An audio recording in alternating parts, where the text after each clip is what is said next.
Somos estudiantes de la Universidad Nacional Abierta de a Distancia, UNAD. Pertenecemos al curso Diagnósticos Psicológicos, grupo 166, el cual está conformado por Emerson González, Dani Steven Buitrago Soto, Mayerly Báez y quien les habla, Joaquín Emilio Gutiérrez. Vamos a hablar sobre Ok. las preguntas relacionadas con la tarea. ¿Cómo se aborda la evaluación psicológica de los procesos psicológicos que son afectivo, personalidad, cognitivo, neuropsicológico, social, desde el enfoque histórico-cultural?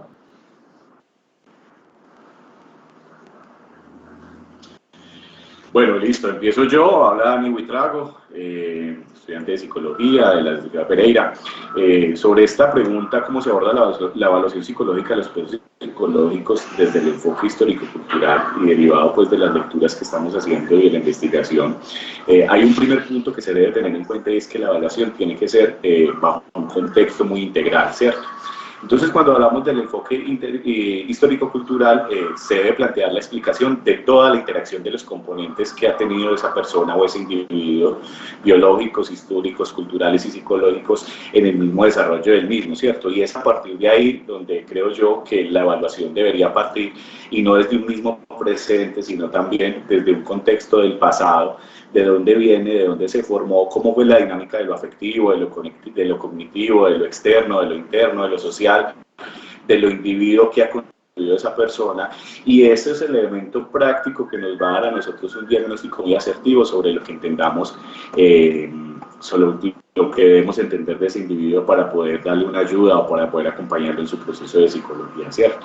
Hay unos procesos psicológicos que siempre están derivados desde la infancia, y es esa razón de ser de que estén derivados desde la infancia juegan un papel muy importante, que independiente en el momento en que se está haciendo la evaluación psicológica, se debe tener en cuenta todos esos aspectos, porque pudieron ser parte o pudieron ser el punto de partida para algún trastorno, para alguna psicopatología o para alguna situación que desencadena el individuo en el momento en que se está haciendo la evaluación, ¿cierto? En ese contexto, lo histórico-cultural es indispensable, desde la historia que ha vivido esa persona hasta lo cultural, o sea, el entorno donde se ha desarrollado ese individuo, porque todas las culturas son diferentes, pero esto trae un resultado sobre el comportamiento del individuo, y ese es el punto que se debe tener en cuenta con respecto a la evaluación psicológica. ¿Qué piensan ustedes? Compañera, yo creo, Dani, entonces que de acuerdo a lo que vive culturalmente o a nivel sociocultural la persona, llegando a ser evaluado, los test deben de tener una diferencia respecto a eso. O sea, ¿qué quiero decir yo con esto? Que un test no se puede generalizar para todo el mundo, porque no todos tenemos la misma historia. Todos procedemos de ambientes diferentes y a nivel cultural venimos con esa diferenciación que nos hace únicos.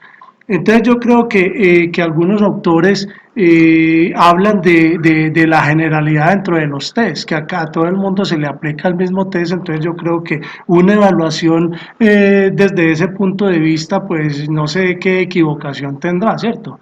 Porque imagine evaluar a una cantidad de personas que vienen de distintos ambientes con un mismo test.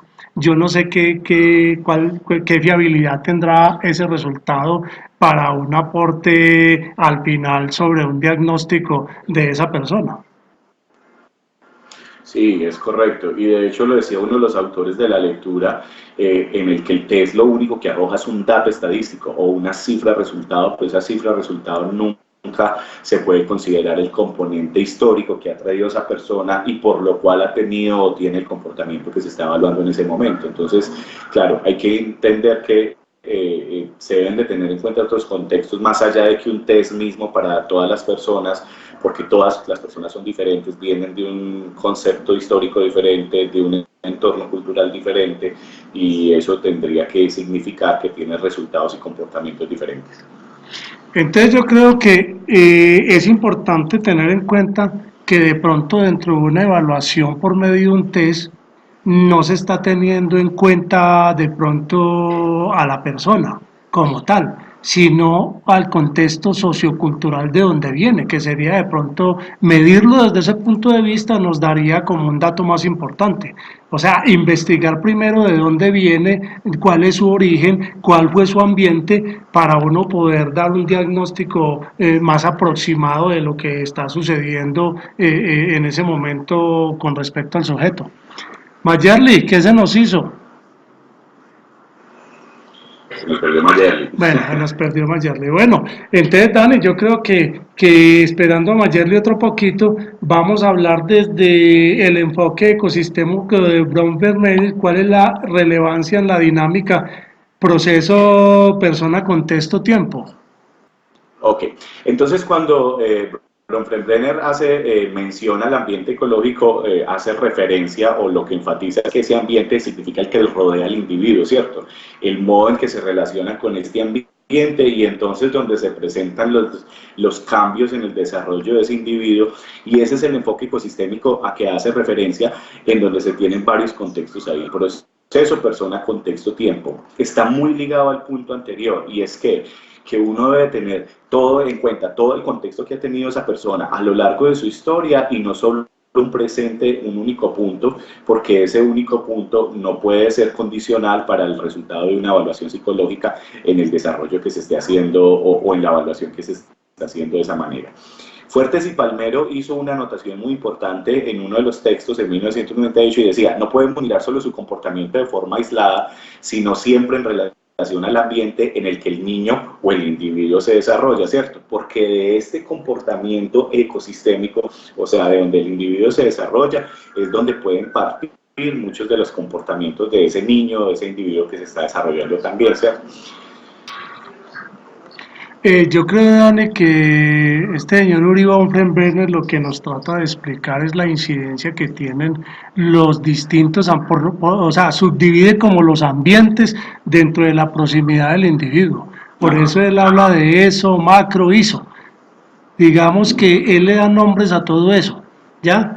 Yo lo entiendo como la proximidad del ambiente, o sea, las personas con las que interactúa de primera mano, que es el padre, la madre, los hermanos inclusive, tienen determinada influencia de acuerdo a su comportamiento y eso trae como consecuencia la conducta al final del individuo, ¿ya?